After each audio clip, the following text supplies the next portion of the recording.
Back in 1924, there was a group of boys got together called the Forrester Brothers, and the Frost Brothers. Anyway, get all the words out of the way. Anyway, they got together in 1924, and they put together a little singing group, and they started singing all over this country. And, you know, time went on, they sort of fizzled out, died, whatever. I don't know what happened to all of them. It's like the Keyser family did, you know, back in the 20s, that's when my granddaddy and all his folks were doing their thing. And then come on up into the 40s and 50s, that's when my daddy and his sisters were doing their thing. Then in the 70s, that's when me and my brother and three sisters got together and we started singing. And, you know, they finally give up. I kept on going. Yeah, you know. Don't know why, because I'm not the best, well, I am the best looking one in the crowd. I'm the oldest and best looking. I'm in Charlotte. We're in a fellowship hall, don't take count of anything. Anyway, by 1962, this guy right here started a new group, and they came on and they sung for years. And he got to be a promoter and this kind of stuff. And right now, as many of you know, he sings and plays and does his thing on Channel 57 out here in Atlanta. And he's down here this weekend, going to be doing some recording. And I'm looking forward to this. It's going to be fun. So y'all make Don for it, but probably.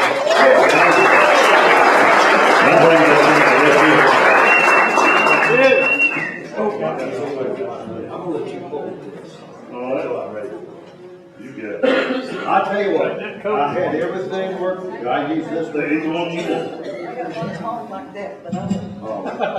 First of all, it's great being here. You know, I told Barbara, I said I had a little program made out, and I said, forget it.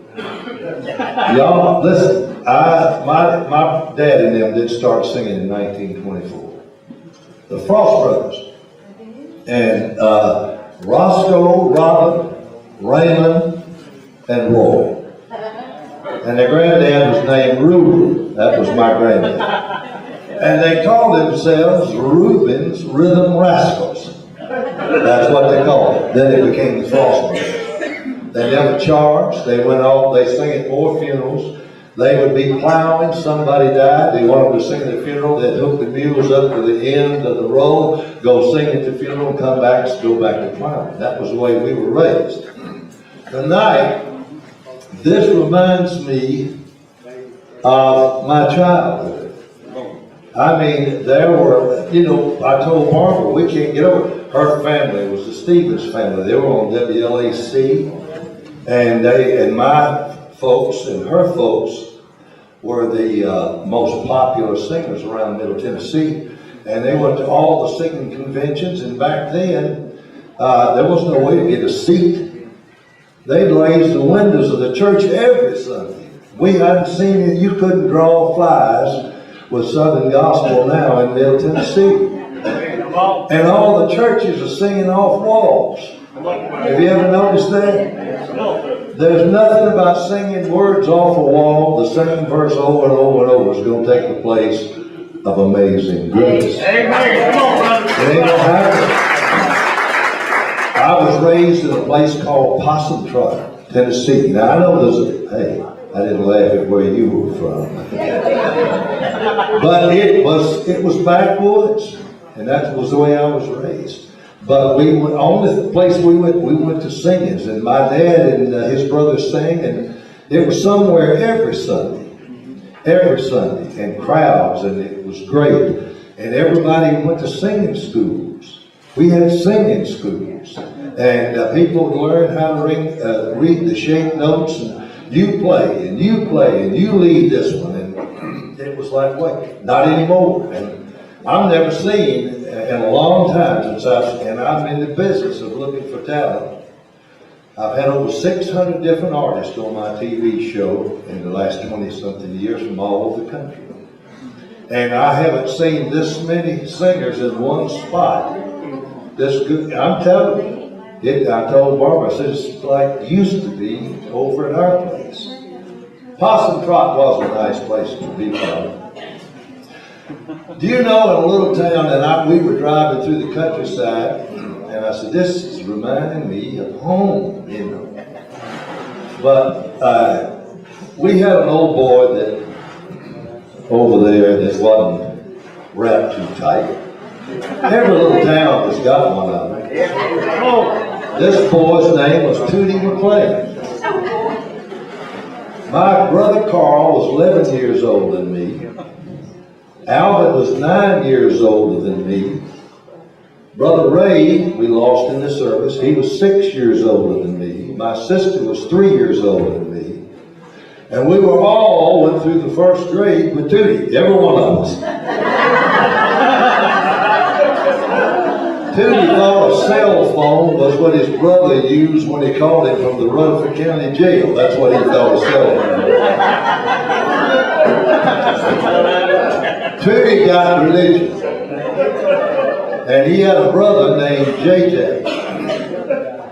And Tootie got saved at Boston Trot Baptist, and he said, JJ was bad about drinking. You know, he could drink, and he had moved to California. And Tootie said, I got to do something.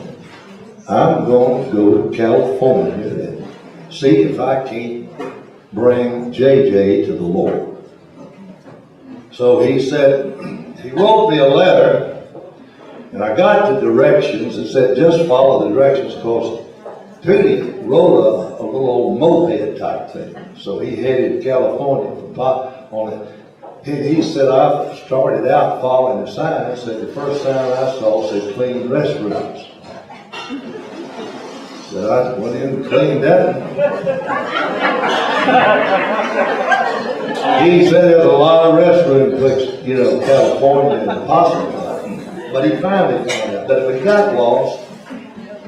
And so he'd been out there wandering around, and he couldn't find where JJ lived.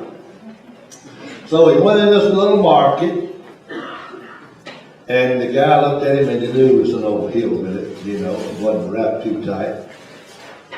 And he said, what can I do for you? He said, well, I'm looking for San Jose, California. And he said, I can't find it. I've been wandering around in the Mojave Desert for about a week. And he said, I'm telling you. And he said, I don't know any place called, you know, I don't know where you talk about it. And then he looked up and he saw that big jar of jalapenos.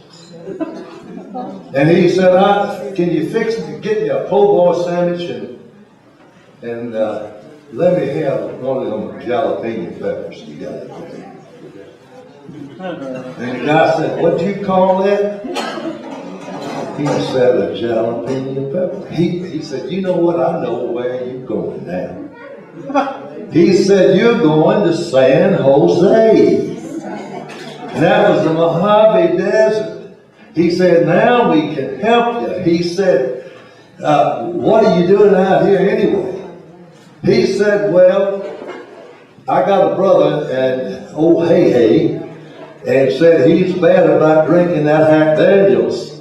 And he said, I don't know how long I'm going to stay out here, how long it takes, if it's July, or even next January, I'll be out here.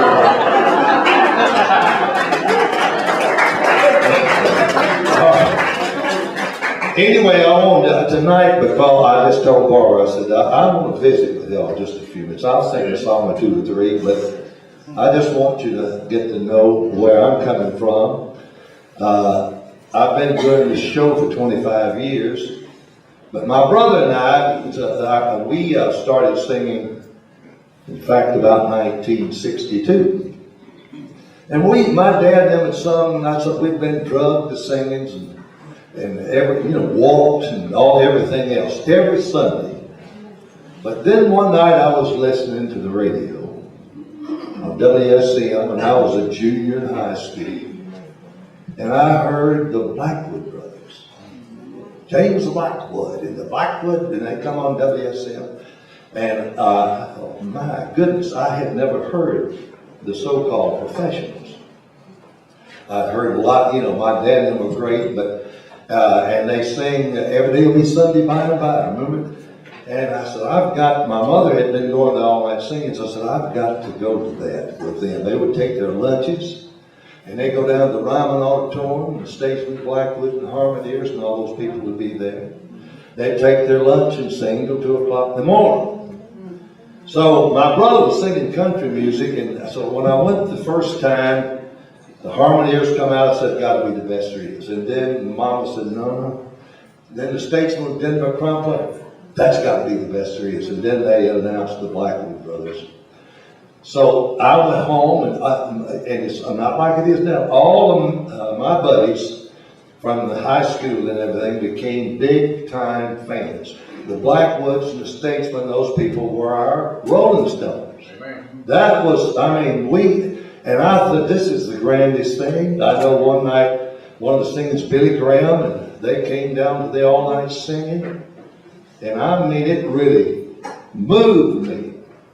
And I took my brother, said, you got to go with me and see this. Well, we got down there, and before we got halfway through, he said, we got to get us a quartet.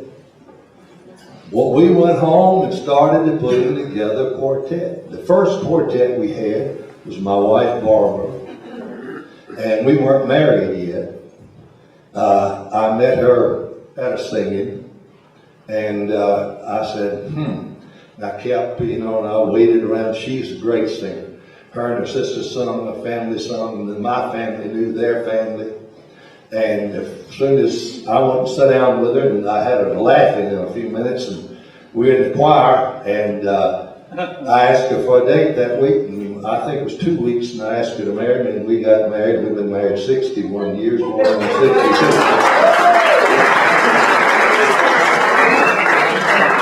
But anyway, we decided then we wanted we wanted 4 brothers, and I had Johnny's little brother come along 13 and a half years after I did, and we started singing. We thought that if you're going to sing gospel songs, you had to believe what you were singing about. So we got involved, and we started singing, and I knew how my dad did. I've seen people start shouting when they walked in the building.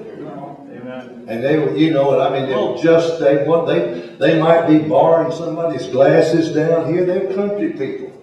And one Uncle Raymond never did have but one handle on his that he already stood up here like this. But you had never heard such baritone that he could put out in your life. So we started singing. Johnny was one of the best kid singers I ever heard. And me and Alvin and Gary Stevens, Barbara's cousin, my brother Carl started later. And we went on the road. And we thought, boy, this is great. And then I got to hearing things. Somebody said, did you hear about so-and-so? And he was talking about Big Star with one of the quartets. He got saved. He got what? He got saved. He'd been singing these songs, and he wasn't saved. How does that work? I never heard of that before. So then we went on, and we were invited to Roanoke, Canada, and we were up there with the Stamps and the Weatherfords, and little Johnny was 13. We were in a massive hall in Canada. Bass singer was 15 years old. Packed out, sold out for 2 nights, and we sang, and we did a song called All Aboard. Let's go to that land where milk and honey flow. Come on. The crowd was going crazy. Well, it happened to be, I guess, the sugar stick of one of the big quartets there. Here we are, had never been anywhere to speak of. And one of the singers, he come running out and got back there with the promoter. Get him off the stage. Get him off the stage. It was all, you're talking about 4,000 people, and we're looking back, and the guy was red in the face and thought he was going to explode. Well, that was the first time we learned that. It was not the only time. They hated part-time singers in the business because you would take away from what they did. You're talking about the mafia. That's like one of the hardest things, and the more we were in it, we got to where we disliking it more and more. And finally, I got put on the board of directors of the Gospel Music Association because I was working for Third National Bank and I was financing all these buses for you name it. And I was financing the bus, and all of a sudden our stock went up, and I was on the board, and we was on the big convention and everywhere we wanted to go because I was loaning them money and and those type of things because I could do something for them. Well, what really happened last, we were driving down the road. As far as it being a religious experience and all that, we done got past that. You go to the quartet convention, and you never seen as many girls in your life. Cause I'm just telling you the truth. The singers had girlfriends in a lot of different cities. They'd all show up in Memphis, that's where it was then. But the wives were there, so that left them just to run wild. And that's the truth, I'm telling you the truth.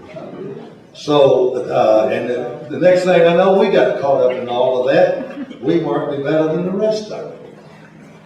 And you just sang. It wasn't any religious experience. You just got up and sang. It was all just show. I talked to Jake one time. He says, just show business.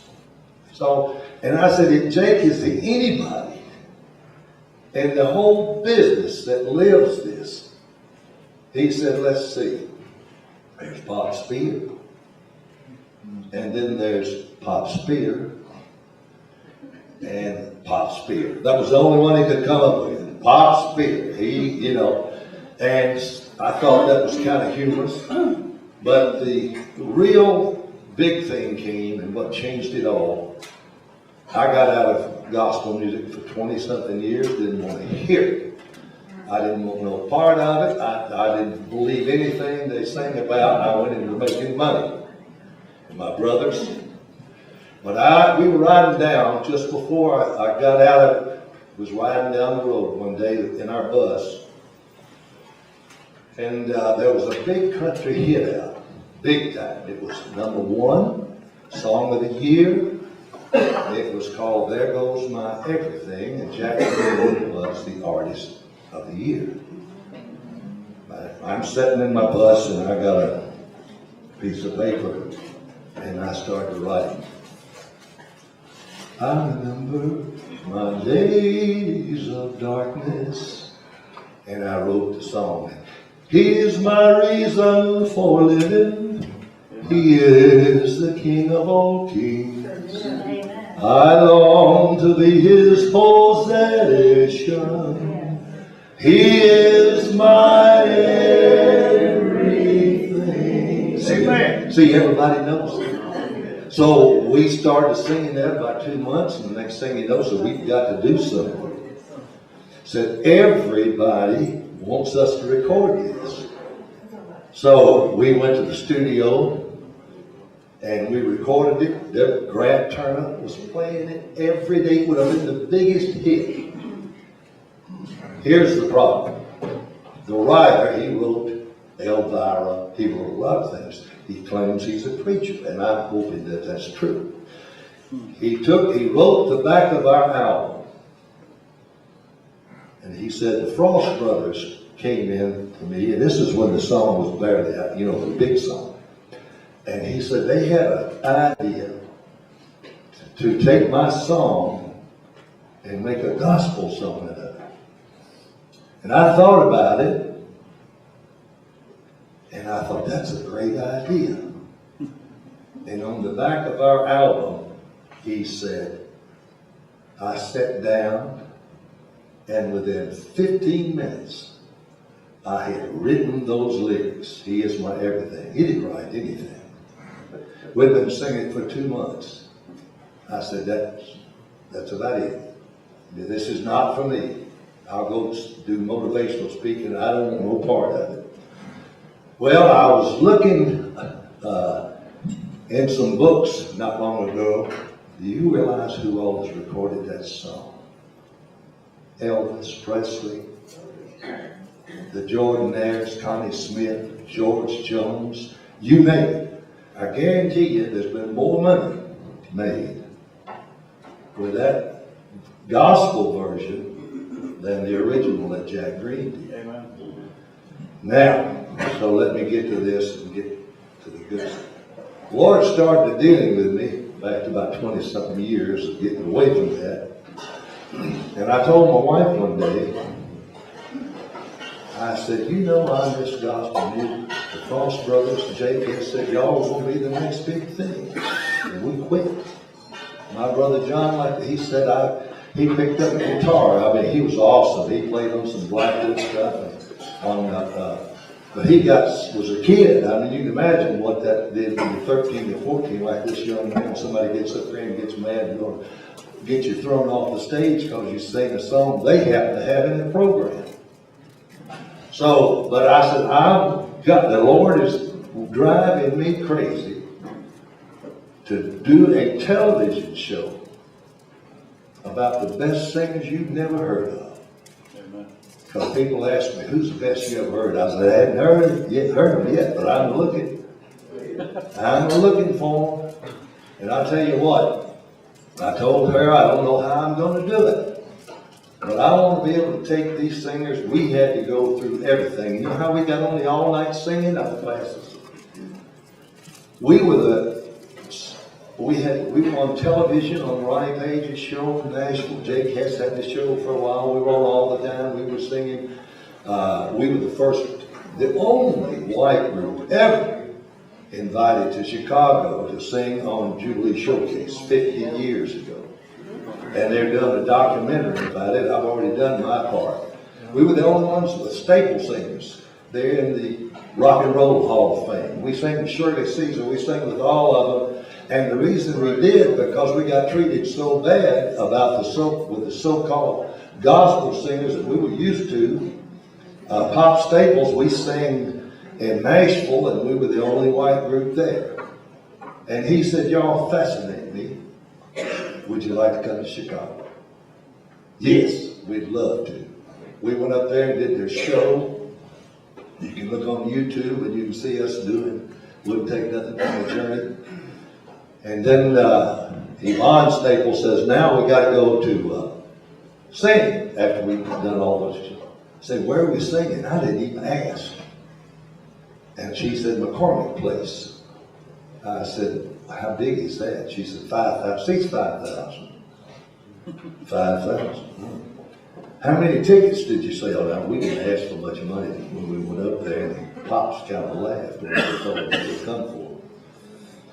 She said, we sold them all.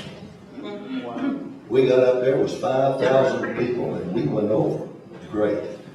Swan Silvertone, Swanee Quintet, Shirley Caesar and the Caravans, Five Blind Boys, Staple Singers, and I'll tell you what, we were at home.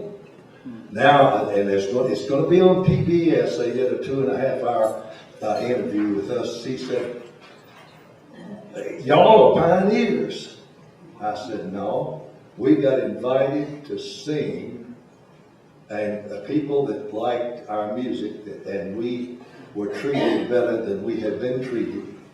And we went, because they weren't using us at home on our all-night singings. And we lived there all our lives. I finally went up to J.G. Whitfield. I might as well tell you who it was. He was the promoter there in Nashville. And I said, why don't you use the Frost Brothers? He said, you're part-time. We don't fool with part-time singers. And I looked around. He had the Florida Boys, and he had Little Hal Kennedy, and he had the Dixie Echoes. They had about 500 people, but Statesman Blackwoods had the big crowds. I said, we might be part-time, but we can bring more people by ourselves than what you got. And he said, what do you mean? I said, we can bring more people of our friends from Possum Trot, Needle, and Rock than what you've got. He said, would you sell tickets? I said, I will once, but I'm not going to do it again. And we did. My mom, she was just coming in two on a horse, you know, buying tickets. They showed up at the all-night singing. Statesman, Blackwoods, Frostbugs. And the MC come up and he said, we're gonna see whether you boys can cut it or not. We're gonna put you on behind Hobie in the Statesman. We thought we'd be opened up, we was gonna do it on the Sunny Banks that Dottie Rambo wrote. And I told the brothers, I said, well, we're gonna have to bring it, boys, but we can't do it following Getaway Jordan. Let's do the most beautiful song, you know, one of the most beautiful slow songs that Jimmy Davis wrote. When my soul was disturbed. Yeah, you remember that one? All right. We sang that, and when we got through, now Hobie and them, they had a problem. They were getting old. And it made me feel a little better because they had to be helped back up on the stage. So that was working for us. And let me tell you, when you get up long in the tooth, don't be jumping off the stage. You know what I mean? You don't need to be doing that. But they jumped off, and the problem was getting back up. But we went over. But that didn't satisfy us either, so we got 20-something years. And then getting back in our clothes and sing a song or two. I said, I want to do gospel music full time. I said, I'm ready for it. The Lord is dealing with me.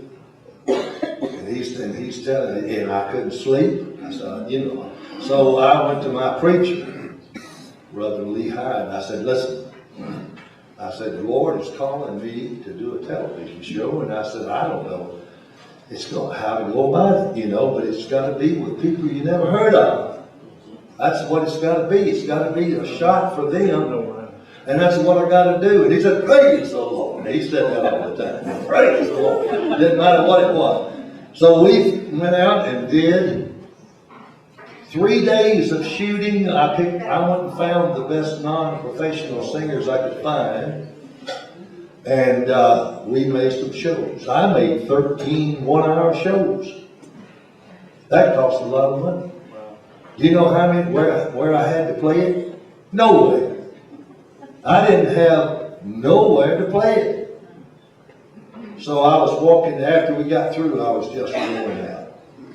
3 days. And I'll tell you, I was sad. I said, what? And I got out and walked out of the house and started down. We got a long lane and said, Lord, what in the earth have you got me into? What in the world am I going to do? And I heard from the Lord, and he didn't come out, it didn't come up here, but it hit me, and I knew exactly what the deal was.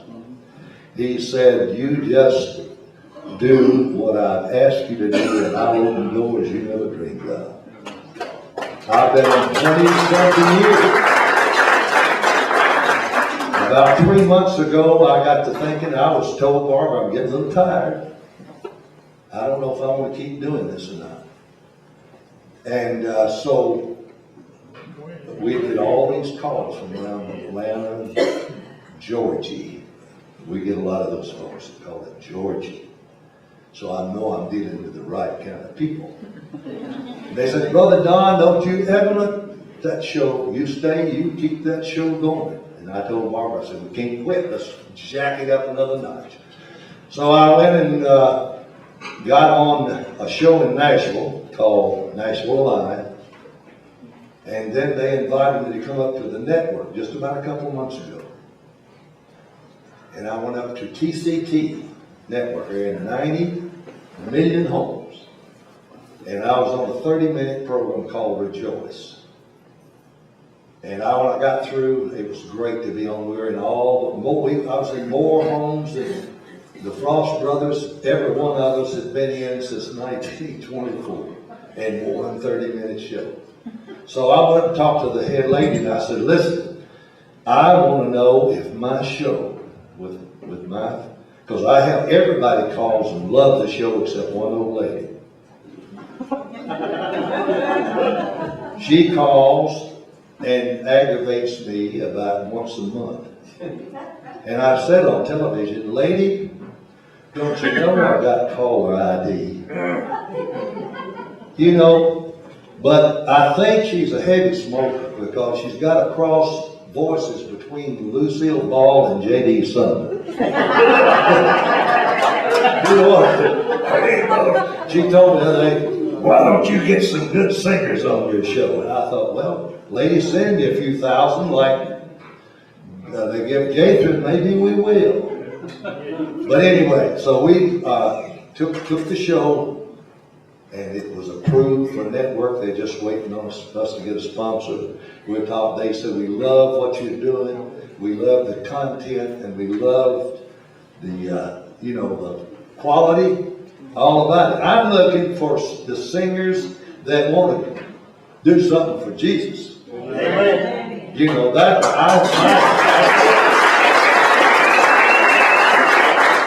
I figured it out 20-something years ago. PJF, put Jesus first. You can have whatever you want. Put him first. If you want him to, I've had a brain aneurysm. I got healed with Johnny and a few of my singers up in the studio prayed over me. And I'd already been to the specialist and had it and gone. When they went through all the, hey, it's gone.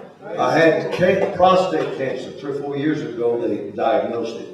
What are you going to do about it? It's already done. What have you done? Talk to Jesus about it. And when I ask him once, my theory might not suit everybody, but I say, that's it. That's it. I ain't asking you no more. First of all, I expect you to answer me because you said if I put you first, you would. Amen. And I put you first. So I'm expecting you to deliver. I'm not begging. I expect you to deliver. So I went up to my church and they said, we're praying for you. I said, pray for me for anything you want to, but forget the prostate cancer. Don't worry. I've already laid that aside. So you don't have to worry about that. And I told them, next time I go to the doctor, I'm going to tell you how the PSA numbers have gone down. We haven't done that. And it's been that way for several years.